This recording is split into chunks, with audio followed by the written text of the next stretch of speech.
You're listening to Skeptoid. I'm Brian Dunning from Skeptoid.com. Finding the Third Man. They call it the third man factor. It's commonly said to be reported by people on the extreme edges of the world.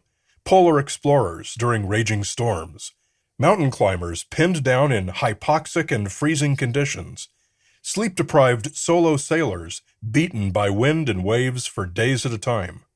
Yet afterward, they reported that they did not actually feel alone at all, that during their harrowing experience, they felt accompanied by the presence of an unseen companion, who seemed to provide encouragement and comfort.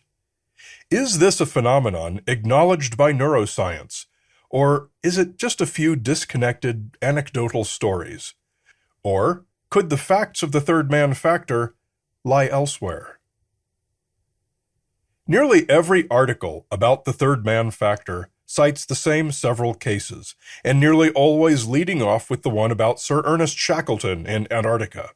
Shackleton and two companions had to cross mountainous South Georgia Island on foot, a distance of some 40 kilometers, in May of 1916. It was an unspeakably difficult journey during which the men were exhausted and sleep-deprived. It took them 36 hours, but those hours followed 3 months of hardships, the like of which can scarcely be found outside the annals of early polar exploration. A few weeks after their successful completion, while comparing notes, all three men found that during the trek across the island, they had each often had the strange feeling that there was a fourth man in their party. A likely reason that all the articles about the third man factor are so similar is that it wasn't really even a recognized thing until 2009, when adventure author John G. Geiger published his book, The Third Man Factor, which detailed a number of such cases. Although most cases are the illusion of a second person experienced by a lone individual, Geiger drew the name for the phenomenon from T.S. Eliot's 1922 poem, The Waste Land. In it, a couple walking in the mountains experiences a strange sound from on high, a vision of hooded hordes, a phantom city on the horizon, and "Who is the third who walks always beside you? When I count, there are only you and I together, but when I look ahead up the white road, there is always another one walking beside you, gliding wrapped in a brown mantle, hooded. I do not know whether a man or a woman. But who is that on the other side of you?"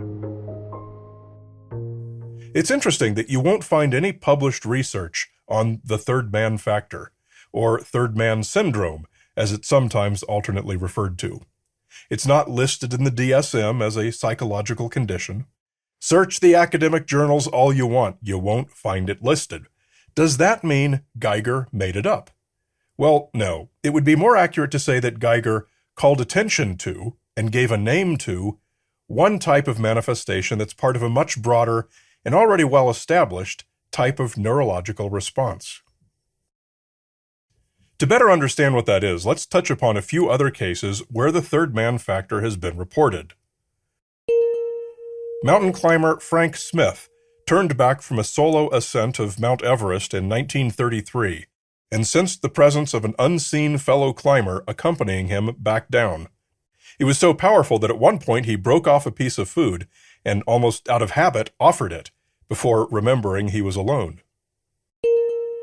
In 1968, a worker in Antarctica named Alan Parker became disoriented during a dangerous whiteout. He felt the powerful, comforting presence of another person, with whom he felt safer, which lasted until the conditions eased up and he was out of danger. Polar explorer Anne Bancroft discussed her experience on a 2010 appearance on the NPR show Wait, Wait, Don't Tell Me.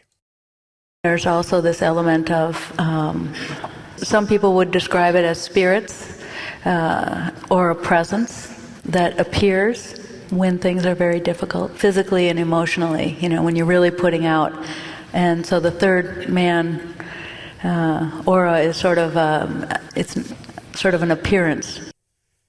What these experiences all had in common was something we've talked about a number of times on Skeptoid, and that's the acute stress response, more familiarly known as the fight or flight response. In all of these cases, people were pushed to their edges. They were under a real threat of death. They were cold, tired, and under duress. This can trigger our bodies to enter the acute stress response. Blood is contracted away from vulnerable extremities. Non-essential functions like digestion and reproduction stop to save resources. Adrenaline floods the body, the heart rate rises, muscles fill with hyperoxygenated blood. Sight and hearing become aroused. In short, your brain goes into an unusual state. And various unusual brain states are where the neurological and psychiatric literature is just beginning to be peppered with the phrase sensed presence. It's often described as a spatial hallucination.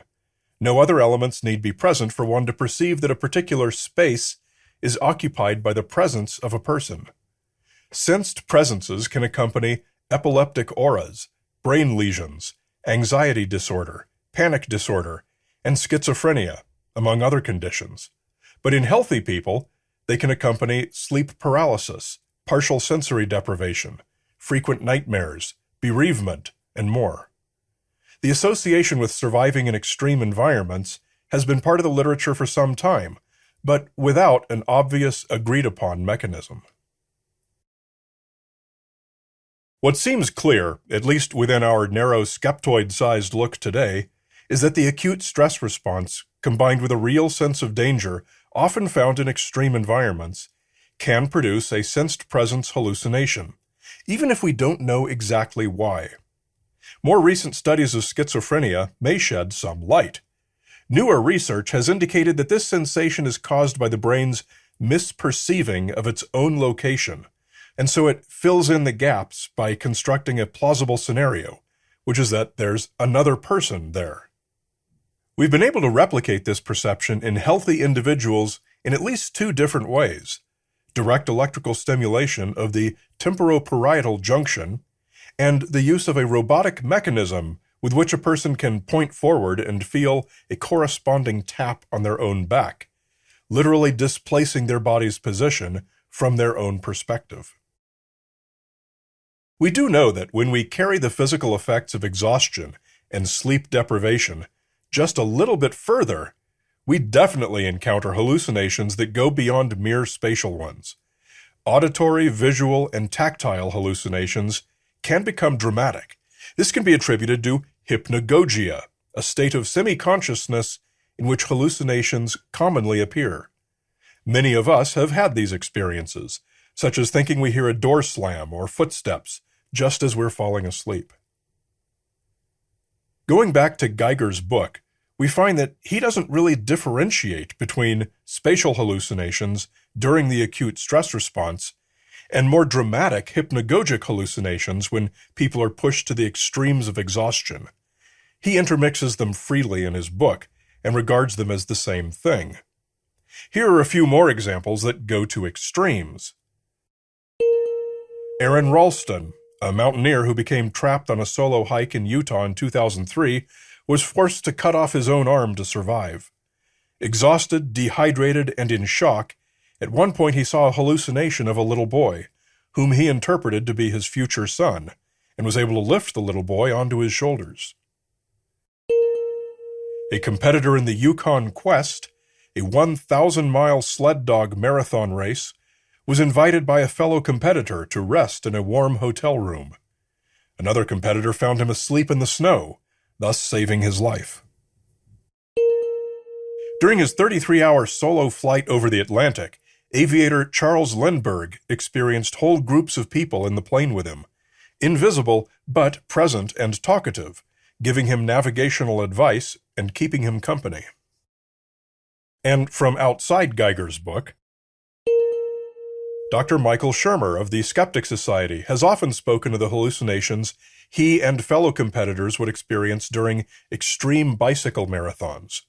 Once, after 83 straight hours on the bike, Shermer saw his support crew as space aliens who were trying to capture him. Geiger probably also goes a little too far with his idea that the so-called third man who shows up is generally beneficial, appearing to render assistance when needed. After his book came out, he told NPR, It's an astonishing capacity if you think about it, and it sort of hints at this idea that as human beings, we are never truly alone, that we have this ability to call upon this resource when we most need it in our lives. There does not seem to be any evidence supporting this notion that calling up some kind of guardian angel, for lack of a better term, is an ability we all have that we can draw upon for help in our darkest moments. Indeed, for the cases where it has been reported, none of the witnesses that I have read said they called upon it deliberately, as if to conjure up some guardian or helper. At best, they felt the presence of another person, and it was a positive, comforting feeling. At worst, the hallucinations can be frightening, like Schirmer's alien kidnappers, or in another account Schirmer tells of a fellow bike racer at the limits of human exhaustion who saw murderous mujahideen pursuing him and making him ride faster to escape. In the classic case of hypnagogic hallucinations, sleep paralysis, the hallucinated beings are nearly always terrifying, often attacking the person. Neither are the milder spatial hallucinations, in which no entity can be seen or heard, always comforting, as they are in Geiger's accounts. Research has found that outside of extreme survival experiences, one of the most common types of sensed presence is felt by people who suffer from social anxiety. In these cases, the sensed presence is often judgmental, watching them, scrutinizing them, when they find themselves in a situation of powerlessness. Considering the lack of academic papers about the third man factor, Geiger co-authored one himself with psychologist Peter Sudfeld as a chapter in the book Miracles, God, Science, and Psychology in the Paranormal. The authors did acknowledge some potential scientific explanations for the phenomenon, but found weaknesses in each. Their primary hypothesis was that the third man was, in fact, an actual entity, as evidenced by the knowledge the third man always had. What all of these had in common was access to knowledge and wisdom beyond that of the perceiver, and that the third man would put that knowledge into actual productive use. Above all, perhaps, is the need to understand the dramatic helpfulness of the sensed presence, which includes not only encouragement, but also factual information such as navigational directions, and, on occasion, physical intervention. It seems unnecessary to conflate actual benevolent beings with sensed presences, as it's hard to agree that, quote, knowledge beyond that of the perceiver is a proven component of these reports. The established body of work on sensed presences, spatial hallucinations, and hypnagogic hallucinations does seem adequate to explain the reports that are on record, even if researchers have not yet nailed down an agreed mechanism. Whether the third man factor needs to be a thing in the literature at all is also not clear, as the phenomenon appears, to me anyway, to be cherry-picked selections from a vast database of anecdotes and reports, the vast majority of which are consistent with currently accepted phenomena. Shackleton's unseen fourth companion, while a nice part of the story, played no role in it at all, to the point that none of the three men even thought to mention him until weeks later. And so, for now, we leave the third man where he can best serve, on the pages of adventure literature. In the ad-free and extended premium feed, we continue with my own very colorful hypnagogic hallucination, which definitely exceeded one silent third man. To access it, become a supporter at skeptoid.com/go-premium.